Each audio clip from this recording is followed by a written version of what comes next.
when you install the software, and you can get this from the website, from your Manage Autodesk site, and you can download it, and it is a software that adds additional functionality. If you saw a webinar that we did about a month and a half ago, it was talking about how to install it, or what you would go through to install it, and then what would be the end result. So this part is the same right here, and it allows you to validate your factory layouts. But I mentioned in that webinar that it's centered towards factory layout, but you don't need to be doing it in just factory layouts. It could be used for office layouts. So just think outside the box here, even though it says factory. And it is part of the design collection, the product design collection. When you install it, Factory Design Utilities will add a tab to the AutoCAD and a tab to the Inventor. And it'll have factory, and then it comes with specialized tools that you can use, and to allow you to create those layouts, but also a thing called assets. And you'll see, like in a section there on the ribbon, you actually see that there's a asset builder, factory assets, so you have the tools to be able to build your own. And even though I'm kind of centering it more towards working from AutoCAD to the Inventor, you can also start with the Inventor. So it's whatever you want to start with. So it is bi-directional, so you don't have to worry about that.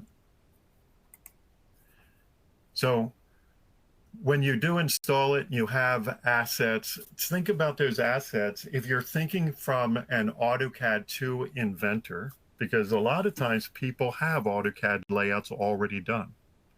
So that's why I kind of centered this more towards the AutoCAD to Inventor workflow. And if you already have those layouts, I know I did at a previous company I was working at. I had these blocks that were laid out, and I would just arrange them and lay them in. So if you start off with the AutoCAD, you're basically doing the same thing. The only difference is here now that you have an asset browser in each of the software versions, that you're able to have the system assets that come out of the box. You can have user assets, and you can also have folders that you can have special assets. And you're going to see this when I get to the software. You're actually going to see a couple extra folders as compared to the image that you're seeing in this PowerPoint right here. So, and then of course you have the favorites that you can populate. So you can arrange your assets just like you would in the AutoCAD software, but then also think of it like from a project standpoint in the Inventor software. So if you set your project up in the Inventor and you have your libraries and various things that are set up, it's the same thing, and that's how you can manipulate it to see how they work. Now, probably one thing I should point out is, even though you'll see me working under the AutoCAD piece, it is linked to the AutoCAD Mechanical. I just happen to be working under, or will be working under, the AutoCAD portion of AutoCAD Mechanical. So when you do install it, if you haven't already, you will have to install the AutoCAD Mechanical. Once you start getting into the layout, how it would work, and let's say you started with the AutoCAD, and then you decided to move it into Inventor, or as you can see here, Navisworks, but we'll be looking at the AutoCAD and Inventor workflow. There are tools in the factory ribbon that will allow you to click a button and allow you to move them automatically over to the other software, so depending on which one you were starting with, or if you want to work in both. As an example, like today, I will be going back and forth with both of the softwares. So however you want to work. So if you decide to work in the AutoCAD, you can just keep using the templates that you've been using all along. But if you decide to go from the Inventor side, they actually have a layout. It's called a standard factory layout assembly file. And that one starts with what would be like a factory floor, and you'll see it when it opens up in the Inventor. And You could make special templates in the AutoCAD if you wanted to, but like I said, you could continue to work with the one that you were already working with or the templates that you're already working with. So I'm going to switch over now to my screen, and what you're going to see is my AutoCAD portion. And just as a heads up, we're having some issues with the flipping back and forth to the different screens. It's not looking at just my monitor, it's actually looking at the software. So even though I wanted to have a smooth transition where you would actually see this when I actually move to the inventor and back and forth, we will have a little bit of a gap, but you'll have to trust me. It is actually moving automatically. So when I pick these tools here, going to the inventor, it is happening automatically. And the same thing when I go from the inventor back to AutoCAD. And for whatever reason in this session, it's not looking at my monitor. We're having a little bit of a glitch there, and it's only looking at a particular software. So I will be switching back and forth through the software to show that screen. But in this layout that you're seeing right now, this actually came from a bigger layout. And this is what I'm talking about. You can start with the AutoCAD portion that you already have. And this is why I kind of like this workflow, even though I love Inventor. If you're already doing layouts and they're already in AutoCAD, I think this makes a lot of sense. And the portion I'm looking at is right here, right in the middle right there. And these can be XREFs, and matter of fact, that's what this is. This is an external reference.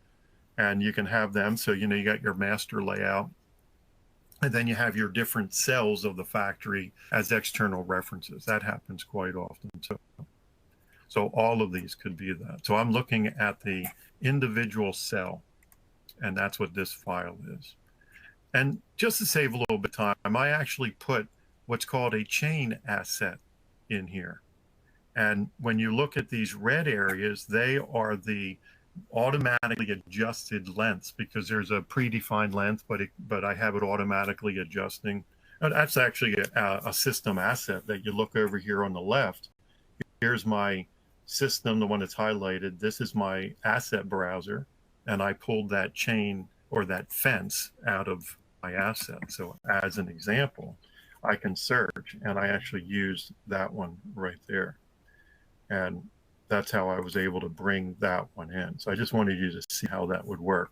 And what that did is it worked on a polyline, basically. I said, hey, here's a polyline that represents my asset, which is chained, and go ahead and put a fence around that. And then wherever it had to do customized lengths, it actually turned it red for visualization. So as you can see up here in my factory, I have the factory tab, and I can do my automatically converting over to the inventor. And then here are my factory asset tools. So if I had an AutoCAD file or an inventor file, and this can work on models, part models or assembly models. So you can turn them into the asset. When I drop one in, I'll show you that the difference is you can add parameters and you can adjust them a little bit more. So I'll talk about it, but I won't do it in here. And even though we won't be doing the point cloud today, we can actually attach point clouds in here. So that's a nice feature too.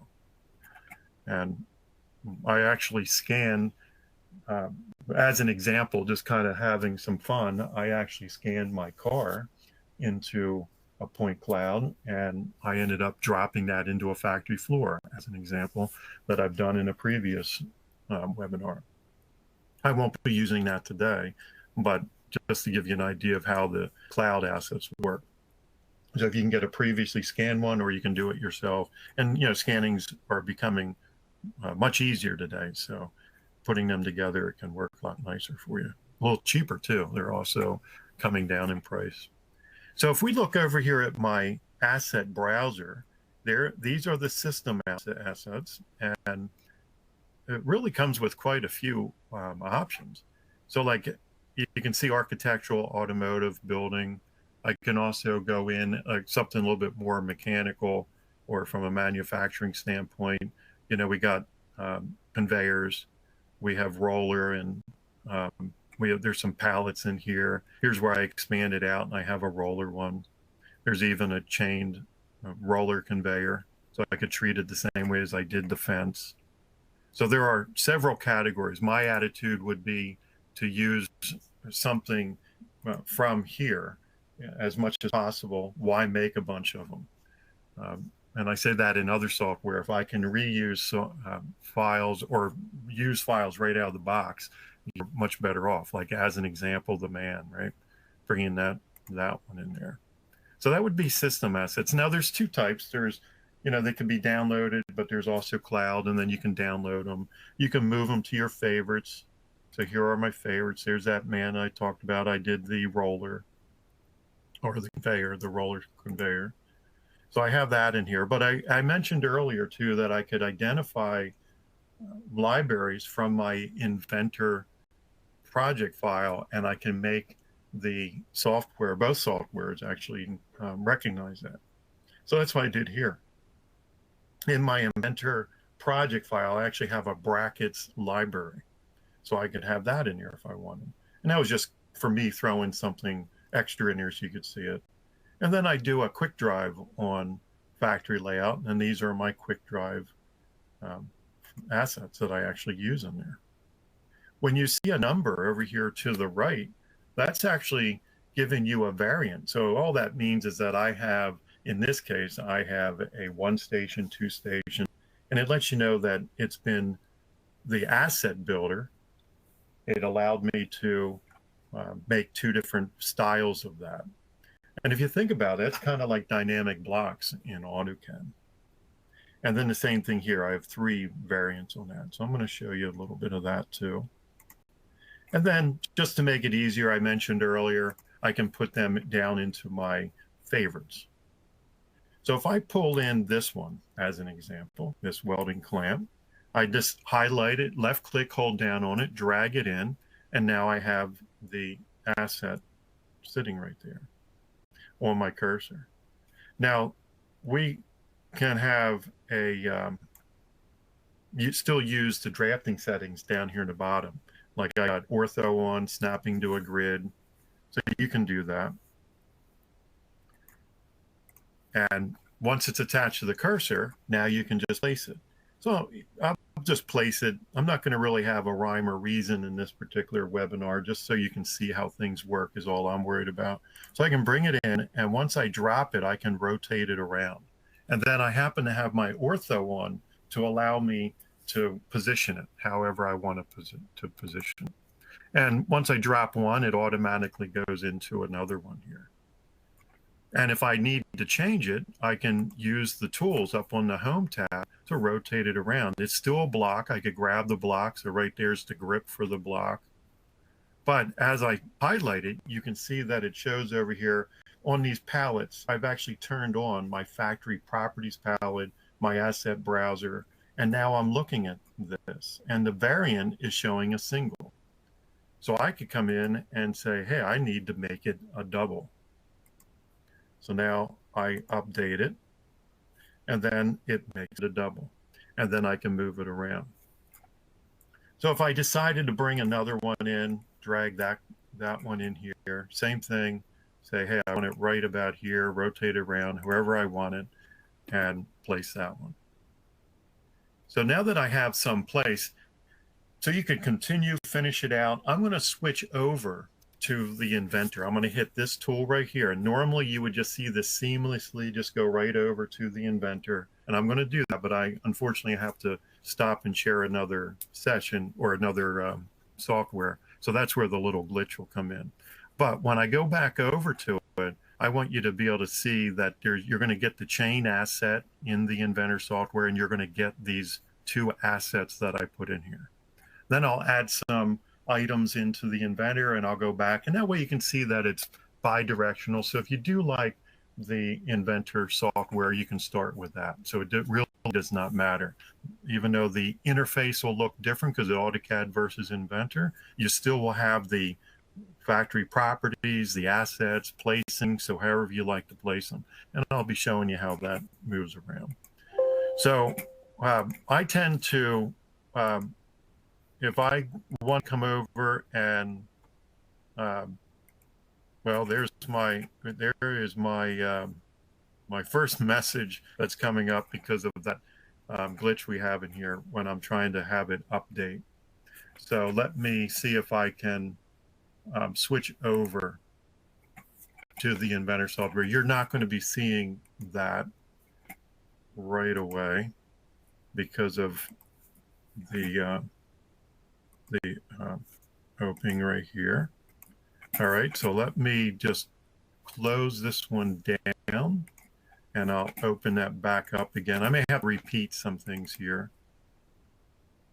So I'll use it to my advantage. I don't know if you saw that update flash. That's letting me know that it's been updated. So now what I just did is I didn't put those other assets back in, but it opened up my Inventor. So what I will do is show you what the Inventor looks like. So now here is what it did when it opened up. You should see Inventor shortly. So here is the asset. Now I had closed that file without saving, and I brought it back up. And here is an Inventor behind the scenes in that time frame that I was switching to the different software. This is that chain asset that I talked about. So it built those, and here are the red marks that you saw in there. It actually built it. So now what I'll do is just do the same thing, but I'll do it in the Inventor. And if it wasn't for going through this webinar and having to switch screens, we would have been okay on that. But let's take advantage of it, right? Take a bad situation and take advantage of it. Here is the same layout or the same asset builder that you saw right here. There's my property. So I turn those palettes on. Here's my factory ribbon. There's my factory asset. So I'm back to, I don't really care which way you start. Here's your browser. So if you really like the Inventor, I'll just go grab the same one. So I'll come in here and say, okay, I'm going to left click, drag that one in, and I'll place that one right here. Now, one of the differences that you're going to see is that you get that classic triad, right, in the Inventor. And on that, with other features in the Inventor software that you work with when you want to rotate it around. So very similar to the ortho. So now I place that one in. I can continue to add other copies of it in this case, but just like in the AutoCAD one, I'll say no. If I highlight it, now I can come in here and say, oh, I want the single versus the double. So duplicating exactly what I did in the other one. So I'll go save on this one. Now I'll save this one and I'll go open it up in AutoCAD. Now this is where I'm going to have to switch over. So it should be okay on this one. It always does, even though you save it, it always does force you to hit the save again. That's just what it wants to do before it opens up. Now this one's working. So I'm going to switch and I'm going to come back into my AutoCAD. And now you should see the AutoCAD, the one that I put in there. So even though we got a momentary gap right here, you can actually see that it did update my AutoCAD one in here. So the asset has the 3D image, the 2D image. So when I come to AutoCAD, it's got the 2D image. I'll just grab this rip, I'll move it over here. And you know what? I'll go in here and turn it to a single, and I'll update it. So we'll just reverse the situation I have here. And then I'll go in and drag this clamping fixture in again. So moving forward, we should be okay on this one. And I'll go ahead and add a man in here. I'll drag this one in. And now I can position the image or the block of the man, say, hey, I want that to be positioned right there. And before I switch back over there, I'll show you, I'll see if I should be able to show you some items here. When you see a green, so as an example, that one's been, it was a cloud asset and I actually downloaded that. So if it's a cloud asset, it lets you know that it's a cloud asset and it needs to be downloaded first. So as you get more familiar with it, you'll actually see those, how they work. And then as you can see in this one, you see the green because whether they're cloud or they're mine, it doesn't really matter. you can see that they have already been downloaded and used. Now I'll go back and I'll go back to the inventor. We'll just remember that image right here, and I'll switch over again. So here it's going to go into the inventor. It'll save. All right, so that looks good. Wish I could switch fast enough so you could see this thing open up in the inventor. You'd see that it would be saying, hey, I'm going to update. And there's a little window that comes across and says it updates. And like I said, you have to trust me, but there it is. There, it's in the exact position it was in before. And so no magic there, just you're just not seeing it automatically. So if I want to add a conveyor as an example, and I'll come into here and go grab a roller conveyor. I'll grab the one that I was going to go in here, and I'll say, I want to add it to my favorites. So you notice that if I don't get the, hey, you got to download it, where do you want to put it? I'm going to put it right here in my favorites for right now.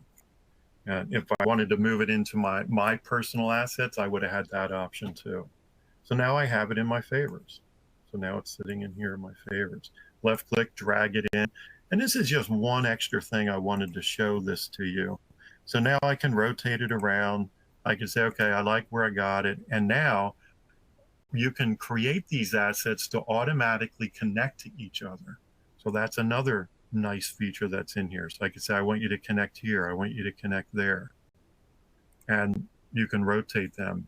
And these you can put, I'll just put two of them there so you can see it. And as you highlight it, you can even change some other variables. So when you think about the properties, or when you're publishing or creating assets, that's really what you want to be thinking of. You're adding, especially when you come to an inventor, if you know inventor a lot, you got the parameters and you want to add additional controls on that. That's what that's like in the inventor software. When you think about the AutoCAD, I like thinking of dynamic blocks. So if people don't know on here that don't know what dynamic blocks are, just Google that and see how you can create like one block, and it gives you options to change them to other variances of that block. So when you think of AutoCAD, you think of dynamic blocks, you think of inventor, you think of parameters and properties and various things you can do, or maybe even iParts. You think about it from that standpoint. So if I wanted to change the length, I actually have that as adjustable, or whoever created this has it as adjustable. So we can change lengths, we can change heights, and because they've allowed that to happen. So you can have the various parameters adjustable. And that's what you want to be thinking of when you're building your assets. So now I'll go back and I'll open it up back in the AutoCAD. Unfortunately, I will not be able to switch it fast enough, but you'll see that one with the conveyor has already updated. And like I said, I can't even flip it fast enough. So I guess I could look at it from that point of view. Here are the conveyors that I put in. If I take this conveyor and I drag another one in here, I can connect it. So the same thing that you're seeing, how it worked in the other one, I can connect it here. Same thing. Now I got three of them. So that's really what you're looking at from a standpoint of the interoperability. You click this tool up here and it automatically opens it up and automatically converts it. And it's happening fast because I can't even switch screens fast enough for you to see it. And the only thing you're really missing is the fact that there's it opens up the other software and there's an update box that comes in for briefly that basically tells you that it's updating. So when you get better at working with the software, you'll start to understand assets a little bit more, the properties, how you can work with them. And like I said, when you're creating them, you're going to go into the asset builder. If you did want to create a chain asset, here you got the chain asset option. You can even convert to a chain asset. So you do have the options all sitting there, and it's going to take working with it realistically, besides installing it. Taking training, of course, will get you there faster, but working with it will make a big difference. And now you should be back to the PowerPoint that you were originally seeing. And I added this image, this is actually a portion of that layout that I was showing you, one of the things to the left. And in the end, when you get working with it, you understand how some of the functionality goes, it really won't take you long to be doing layouts like this. And like I mentioned earlier, don't lock yourself into thinking it's just for what you're seeing here. Even though I kind of like this layout because it kind of shows it all from a factory standpoint, but showing conveyors and robots and various things, welding machines. But don't lock yourself into that. Think of, I could do my office layout. You could do your house layout. You could do an architectural end of it. Don't lock yourself into thinking that it is truly just from a factory standpoint. I know in the beginning that's kind of how I felt. I was thinking, oh, it's just from a factory standpoint. But no, I've ended up using it over the years for various things. And like I mentioned, even point clouds, right? And dropping them in. And if anybody knows Autodesk Recap, and you can tweak those point clouds and extract out smaller portions of what you want from a larger point cloud, that's always something to think about. So definitely play with it, work with it, and get familiar with it. And just like a lot of software that you learn, before you know, you'll be doing layouts like this. So that concludes what I wanted to show. And now it's just a matter of any questions that you have. Anybody that's on here that has any questions, now would be the time to ask them. And I guess. Awesome. Thank you so much, Todd. Yeah, we can give everybody a minute to maybe type in any questions so far. None have popped up. But yeah, that was a very, very good presentation. Thank you very much. And I didn't notice too much lag between switching from AutoCAD to Inventor, so no worries about that at all. Oh, okay, that's good. Yeah, and I mentioned that the only thing you technically missed besides the gap was the that update screen, and it happened so fast. And you know, I should probably mention this for anybody that is kind of interested in the speed. You know, I didn't do that much, but it's like a lot of software. When you make, the larger the file gets, yes, the speed's going to go a little bit. It's going to get slower as you progressively get larger. Anybody that's worked in large assemblies or large files in AutoCAD kind of goes with the territory, right? Better the machine you got, the faster it's going to go. That's what it comes down to. So any questions came up? Yeah, we just got one from Greg. He asks, can you add your own equipment into this? Yes, very good question. Now, I mentioned about your personal assets. You can publish them when you create the assets. I like using the word publish because I work with cable and harness, the routing systems, tube and pipe. You author it and then you publish it. So I think about that. It's kind of the same workflow, even though they don't really use those terms when you're building them. You can, building on your question, you can take any model that you have right now, whether it be AutoCAD or Inventor, you can convert that existing file to an asset. So the answer is yes, but think a little bit beyond that. What about if you went to the vendor website? This is what I've been doing in the last at least 5 years probably now, and it's just been getting better. I actually go to the vendor's site.